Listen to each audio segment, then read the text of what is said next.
professor Alfredo Mata, professor de História da Bahia, e minha formação eu tenho mestrado em História e um doutorado em Ensino de História. A independência da Bahia, a independência do Brasil, se fez sem lutas e me parecia mais uma desunião do que uma verdadeira independência. De fato, o Reino Unido se desuniu e inclusive manteve-se em duas monarquias com a mesma família real. Ou seja, eles podiam ter se reunido adiante, como eu acho que foi o que Dom João planejou. Aliás, em mais de uma oportunidade. Durante o século XIX e até no século XX, essa possibilidade voltou à tona.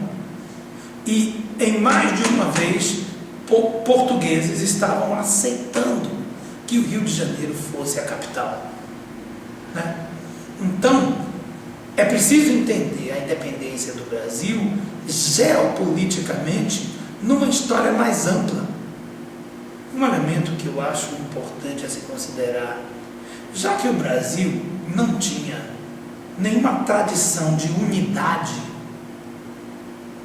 e as guerras de separação do Brasil durante o Império mostram isso. Como é que se formou esse país enorme? Na minha visão, isso é uma forma que a Inglaterra tinha de controlar, a partir de um ponto só, toda essa extensão que era o Brasil, e de não permitir alguns movimentos sociais incômodos, como os existentes na Bahia.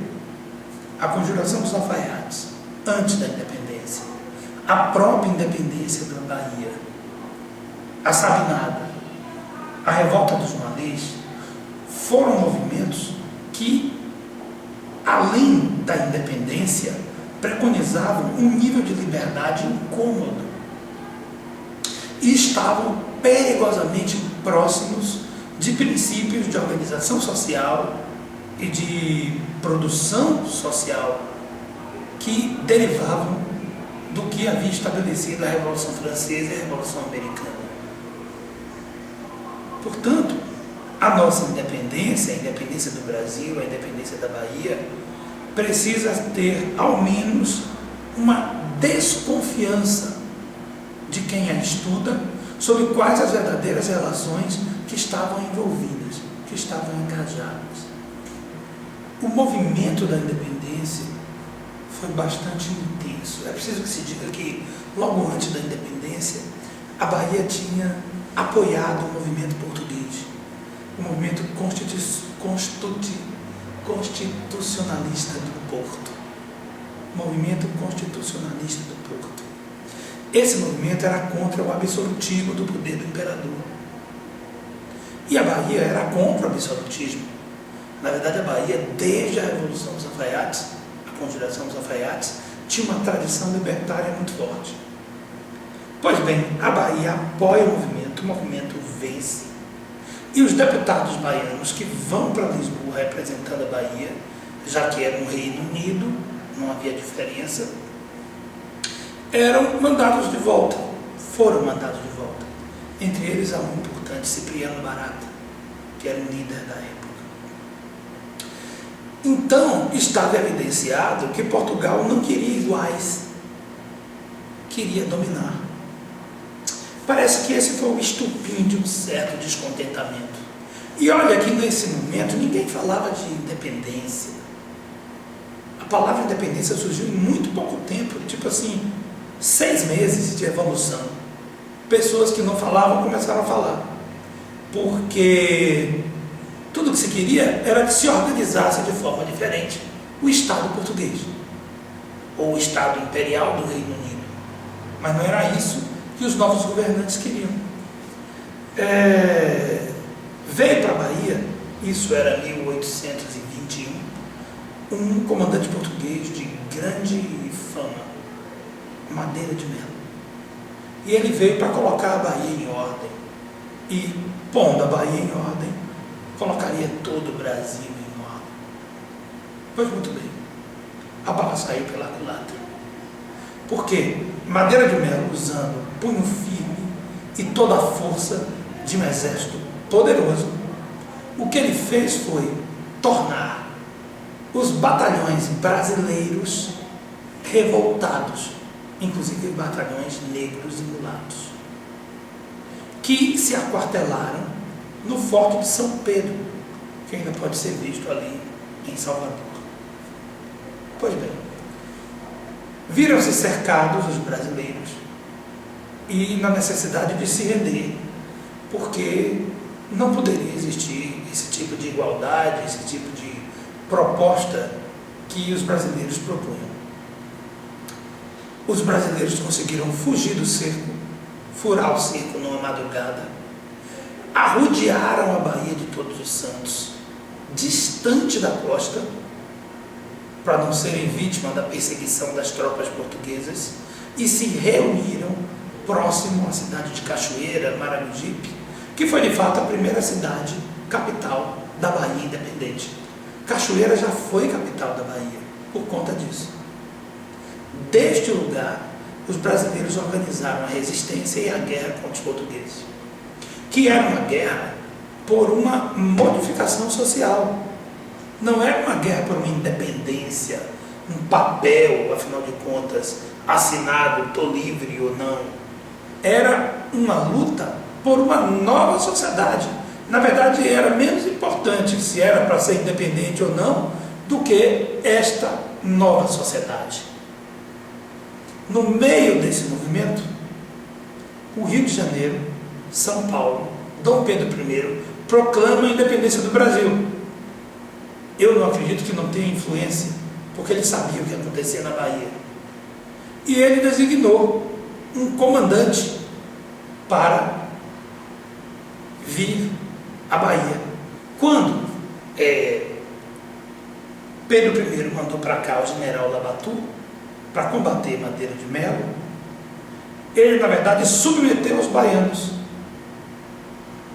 E o projeto de independência do Sudeste passou a dominar a luta na Bahia. Eu não sei se vocês percebem a gravidade disso, mas é perceptível pelo resultado, já que a independência do Brasil, a princípio, não alterou nenhuma das relações de dominação e de injustiça existentes. Ou seja, foi uma espécie de muda tudo para não mudar nada. Nenhuma das mudanças foi profunda. E aquela proposta de alteração viva e presente desde a Conjuração dos Alfaiates, em 1798, se esvaziava com a própria independência e a vitória dos aristocratas e dessa elite fundiária brasileira na independência. Em outras palavras, o projeto de Brasil português tinha nesta classe seu lastro. E o novo projeto de Brasil independente, baseado no Rio de Janeiro, manteve a mesma classe no lastro. Na minha opinião, é como se as pressões por transformações sociais tivessem sido vencidas. E a nossa independência foi, de fato, um retrocesso social, visto desta forma. Na minha opinião, não é outro motivo que faz estourar a Conjuração, que faz estourar a revolta dos malês. É que um grande contingente de pessoas descontentes eram exatamente os negros, escravizados. E o compromisso da independência com o fim da escravidão era grande, mas da forma que foi feito, não aconteceu. Os malês foram muito mais do que um movimento religioso. Embora o questionamento social dos revoltosos me parecesse pouco profundo. Eles, na verdade, estavam muito mais interessados em subverter a ordem dos que comandavam e eram comandados, do que propriamente em estabelecer um outro tipo de sociedade. Existem vários indícios de que o que eles queriam era escravizar brancos, mulatos e negros brasileiros e transformarem-se em novos senhores. Mas de qualquer forma, fica óbvio, fica evidente que eles não estavam satisfeitos com o que aconteceu em resultado das guerras de independência. Alguns detalhes dos malês são importantes para nós, quer dizer, é um movimento de um grupo negro articulado, bem articulado e planejado para tomar a cidade, tomar o governo da cidade e talvez até estabelecer um país ou um estado africano ou africanizado como tinha sido no Haiti. Aliás, o movimento do Haiti, alguns anos antes, tinha sido muito forte em termos de influência no Brasil. O caráter islâmico do movimento talvez tenha uma influência maior no que se refere à existência de uma espécie de código, uma língua árabe escrita e falada que não era dominada pelos brasileiros. E lembro, nesse momento o Brasil já é Brasil, não se trata mais de uma colônia, já é um país imperial, e que, portanto, tem menos ainda noção de que existem estados islâmicos fortes na África do que os portugueses, que afinal de contas, pelo menos, eram vizinhos do Islã. Parece que a aristocracia brasileira estava totalmente despreparada para o movimento islâmico. Esse movimento, por pouco, não consegue uma vitória expressiva.